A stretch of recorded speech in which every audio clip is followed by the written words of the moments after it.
ओम श्री साई नाथाय नमः।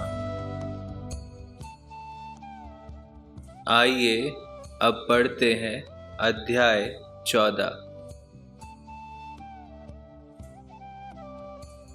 इस अध्याय में हम इन विषयों के बारे में जानेंगे।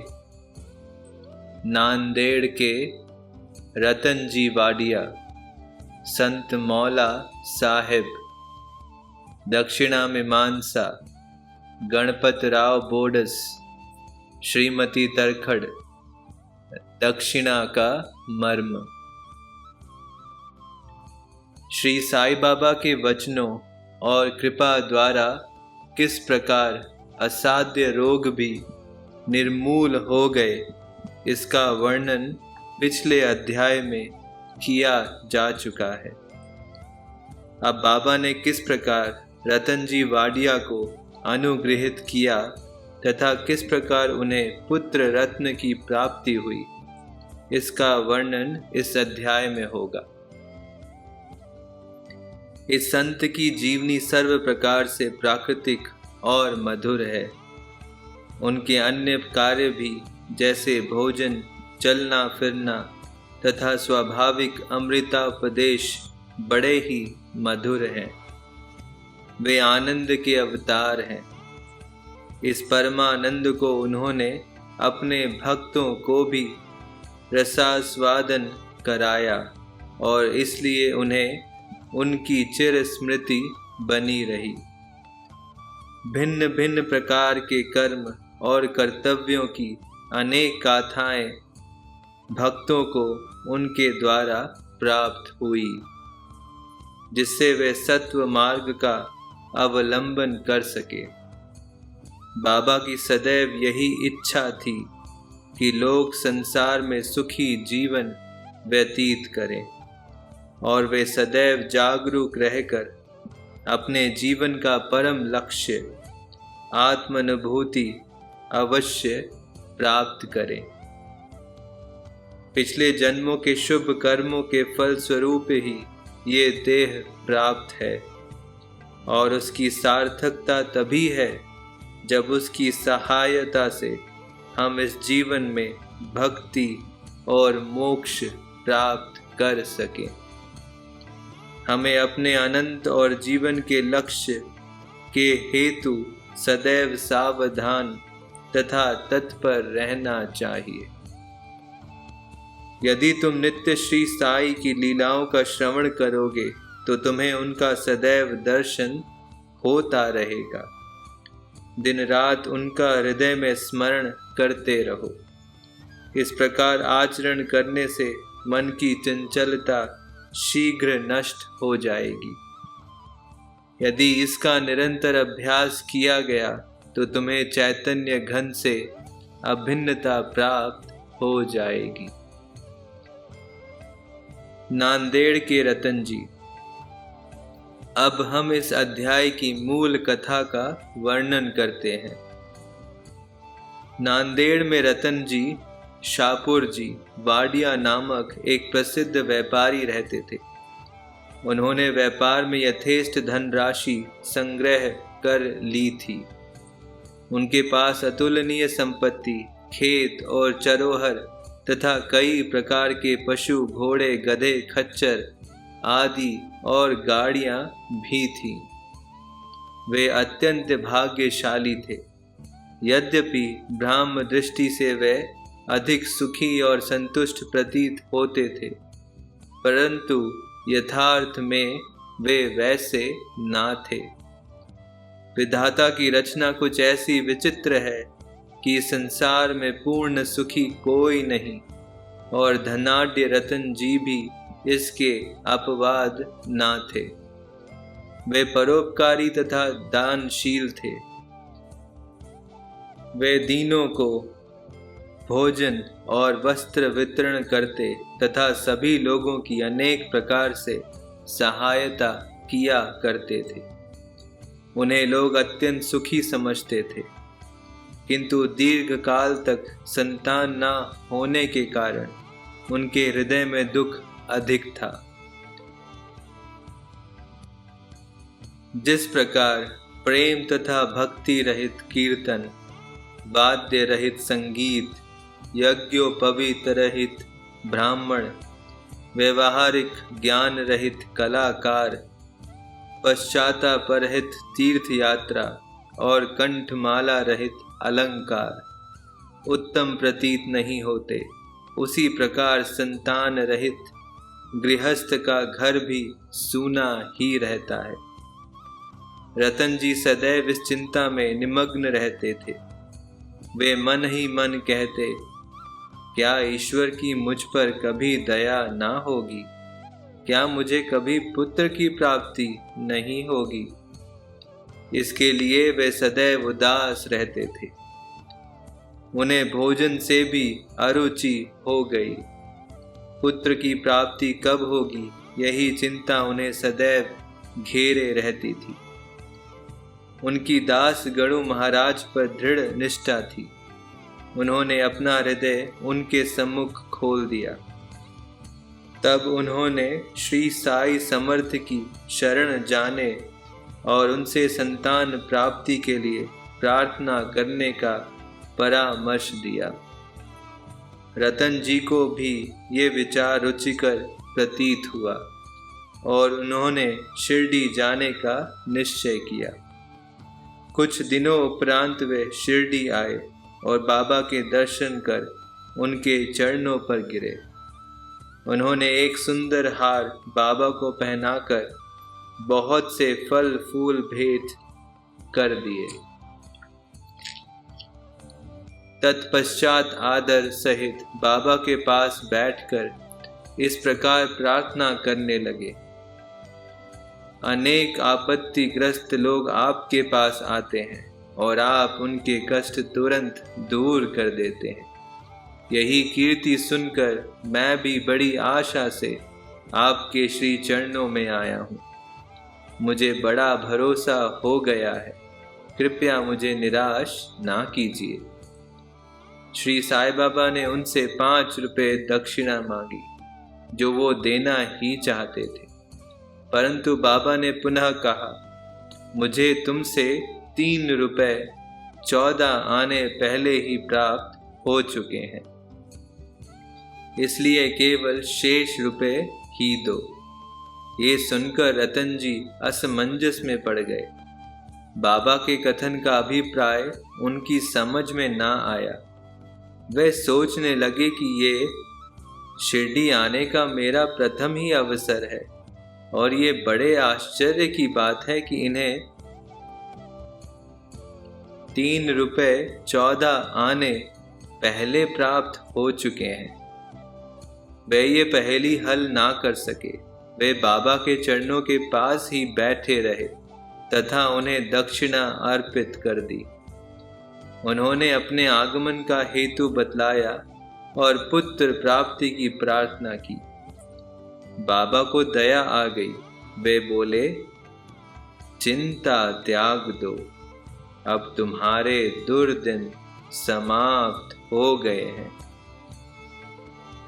इसके बाद बाबा ने उदी देकर अपना वरदहस्त उनके मस्तक पर रखकर कहा, अल्लाह तुम्हारी इच्छा पूरी करेगा।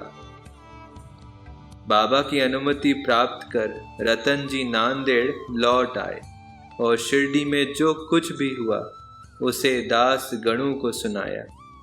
रतन जी ने कहा, सब कार्य ठीक ही रहा।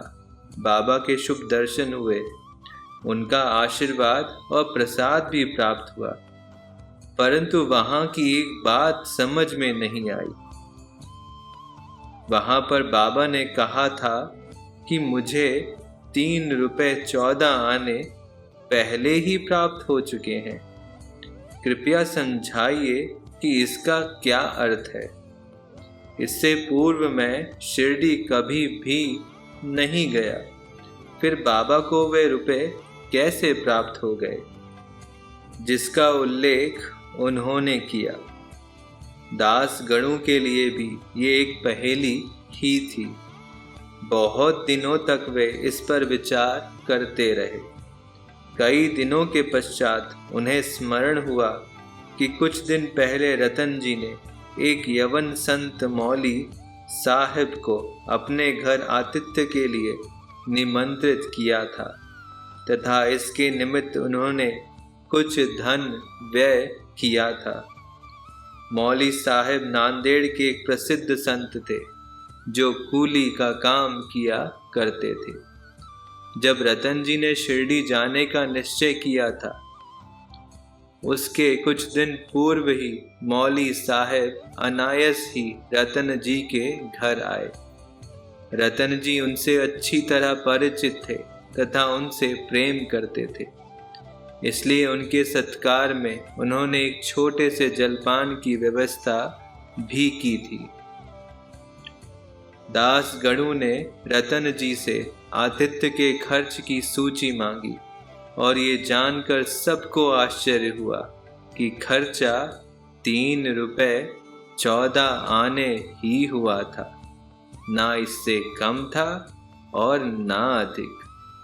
सबको बाबा की त्रिकाल गीता विदित हो गई। यद्यपि वे शिरडी में विराजमान थे, परंतु शिरडी के बाहर क्या हो रहा है इसका उन्हें पूरा पूरा ज्ञान था। यथार्थ में बाबा भूत, भविष्य और वर्तमान के पूर्ण ज्ञाता और प्रत्येक आत्मा तथा हृदय के साथ संबद्ध थे। अन्यथा मौली साहिब के स्वागतार्थ खर्च की गई रकम बाबा को कैसे विदित हो सकती थी। रतन जी इस उत्तर से संतुष्ट हो गए और उनकी साई चरणों में प्रगाढ़ प्रीति हो गई। उपयुक्त समय पर उनके यहाँ एक पुत्र का जन्म हुआ, जिससे उनके हर्ष का पारावार न रहा। कहते हैं कि उनके यहाँ 12 संतानें हुई, जिनमें से केवल 4 शेष रहीं। इस अध्याय के नीचे लिखा है कि बाबा ने राव बहादुर हरि विनायक साठे को उनकी पहली पत्नी की मृत्यु के पश्चात दूसरा ब्याह करने पर पुत्र रत्न की प्राप्ति बतलाई। राव बहादुर साठे ने द्वितीय विवाह किया। प्रथम 2 कन्याएं हुई, जिससे वे बड़े निराश हुए, परंतु तृतीय बार पुत्र प्राप्त हुआ।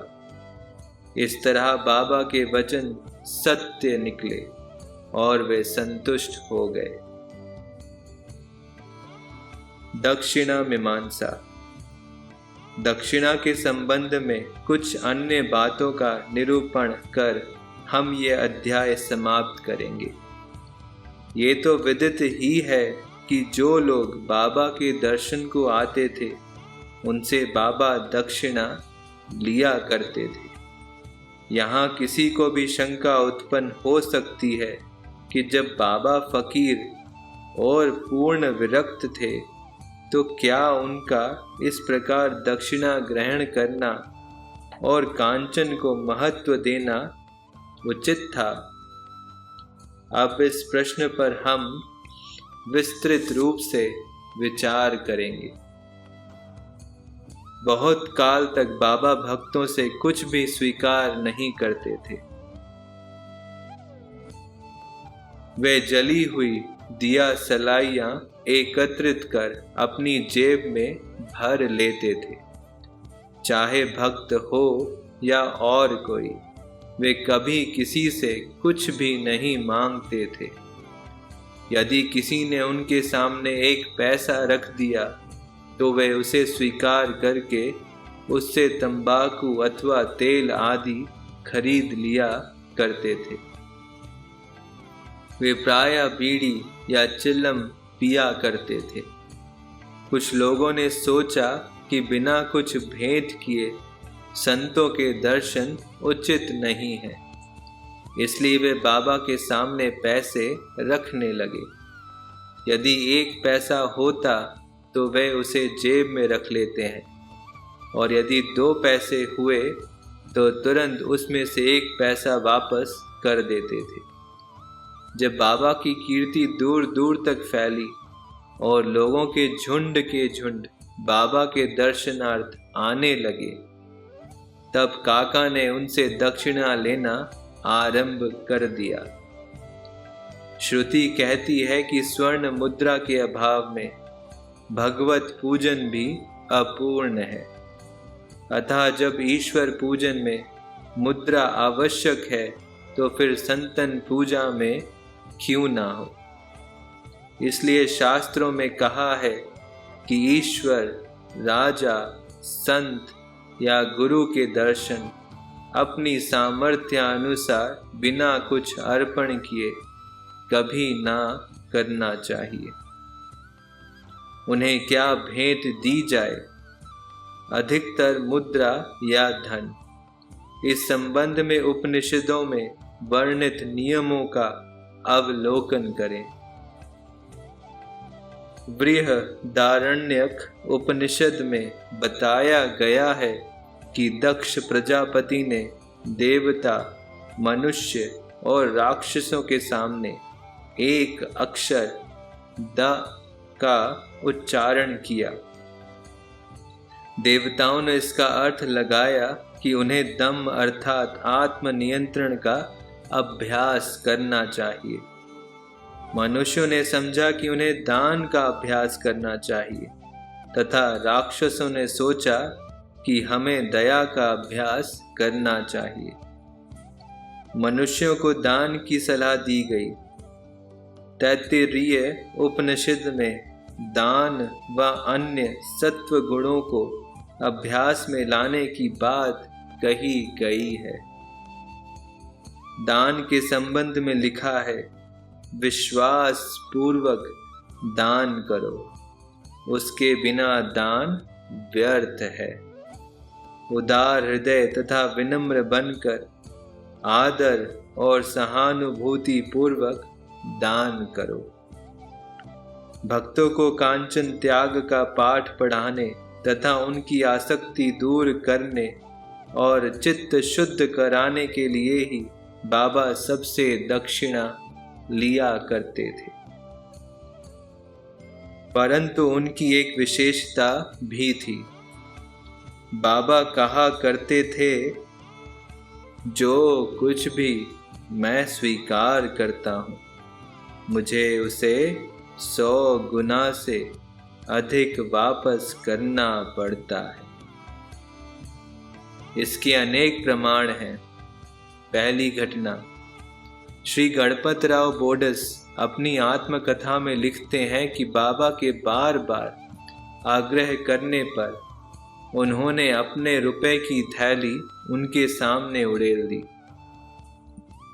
श्री बोडस लिखते हैं कि इसका परिणाम ये हुआ कि जीवन में फिर उन्हें धन का अभाव कभी ना हुआ तथा प्रचुर मात्रा में लाभ ही होता रहा।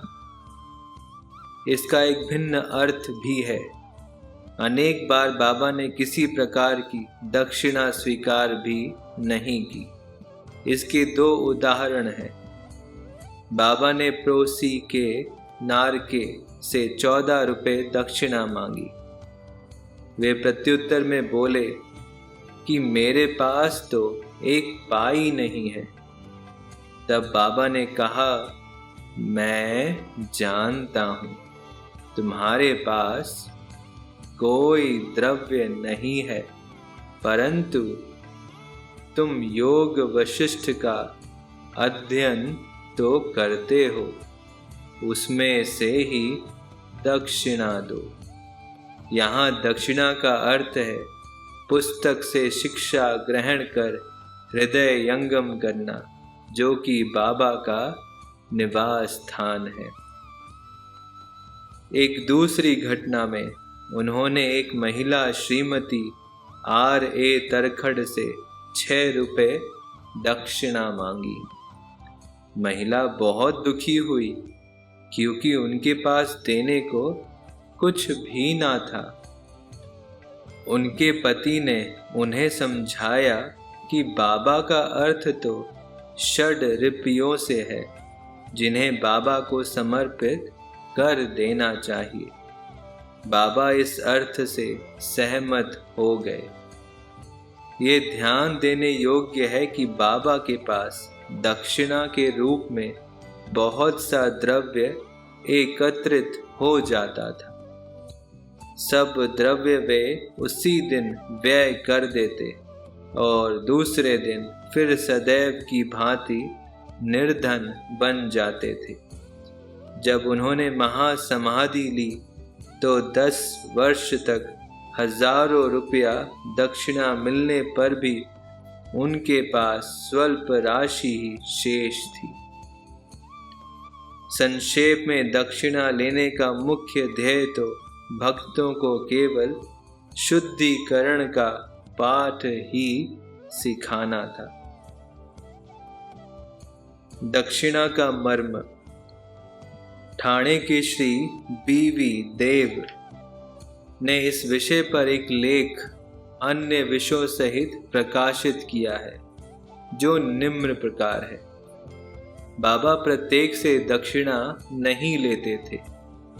यदि बाबा के बिना मांगे किसी ने दक्षिणा भेंट की तो वे कभी तो स्वीकार कर लेते और कभी अस्वीकार भी कर देते थे। वे केवल भक्तों से ही कुछ मांग करते थे।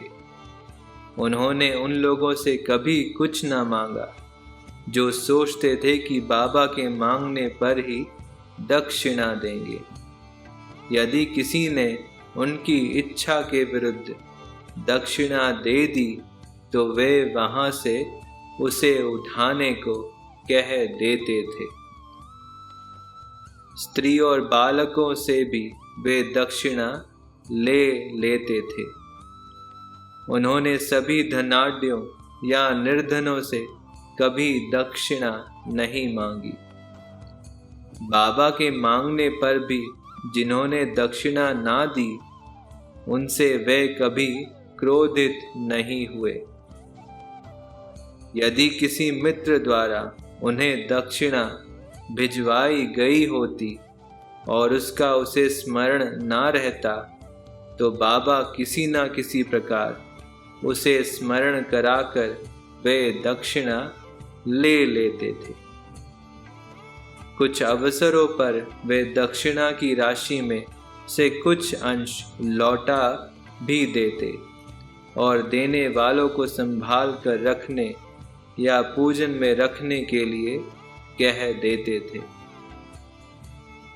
इससे दाता या भक्त को बहुत लाभ पहुंचता था। यदि किसी ने अपनी इच्छित राशि से अधिक भेंट की तो वह अधिक राशि लौटा देते थे। किसी किसी से तो वे उसकी इच्छित राशि से भी अधिक मांग कर बैठते थे और यदि उसके पास नहीं होती तो दूसरे से उधार लेने या दूसरों से मांगने को भी कहते थे। किसी किसी से तो दिन में 3-4 बार दक्षिणा मांगा करते थे। दक्षिणा में एकत्रित राशि में से बाबा अपने लिए बहुत थोड़ा खर्च किया करते थे। जैसे चिलम, पीने की तंबाकू और धूनी के लिए लकड़ियां मोल लेने के लिए आदि। शेष अन्य व्यक्तियों को विभिन्न राशियों से भिक्षा स्वरूप दे देते थे। शिरडी संस्थान की समस्त सामग्रियां राधा कृष्ण माई की प्रेरणा से ही धनी भक्तों ने एकत्रित की थी। अधिक मूल्य वाले पदार्थ लाने वालों से बाबा अति क्रोधित हो जाते और अपशब्द कहने लगते थे। उन्होंने श्री नाना साहेब चांदोरकर से कहा कि मेरी संपत्ति केवल एक कौपीन और टमरेल है। लोग बिना कारण ही मूल्यवान पदार्थ लाकर मुझे दुखी करते हैं। कामिनी और कांचन मार्ग में 2 मुख्य बाधाएं हैं और बाबा ने इसके लिए 2 पाठशालाएं खोली थी। यथा दक्षिणा ग्रहण करना और राधा कृष्ण माई के यहाँ भेजना। इस बात की परीक्षा करने के लिए कि क्या उनके भक्तों ने इस आसक्तियों से छुटकारा पा लिया है या नहीं। इसीलिए जब कोई आता तो वे उनसे दक्षिणा मांगते और उनसे शाला में जाने को कहते। यदि वे इन परीक्षाओं में उत्तीर्ण हो गए, अर्थात वे सिद्ध हुआ कि वे कामिनी और कांचन की आसक्ति से विरक्त हैं, तो बाबा की कृपा और आशीर्वाद से उनकी आध्यात्मिक उन्नति निश्चयी हो जाती थी। श्री देव ने गीता और उपनिषद से घटनाएं उद्धृत की हैं कि किसी तीर्थ स्थान में किसी पूज्य संत को दिया हुआ दान दाता को बहुत कल्याणकारी होता है। बाबा के भक्तों को शिरडी और शिरडी के प्रमुख देवता साईं बाबा से पवित्र और है ही क्या। ओम श्री साई नाथाय नमः। जय साई राम।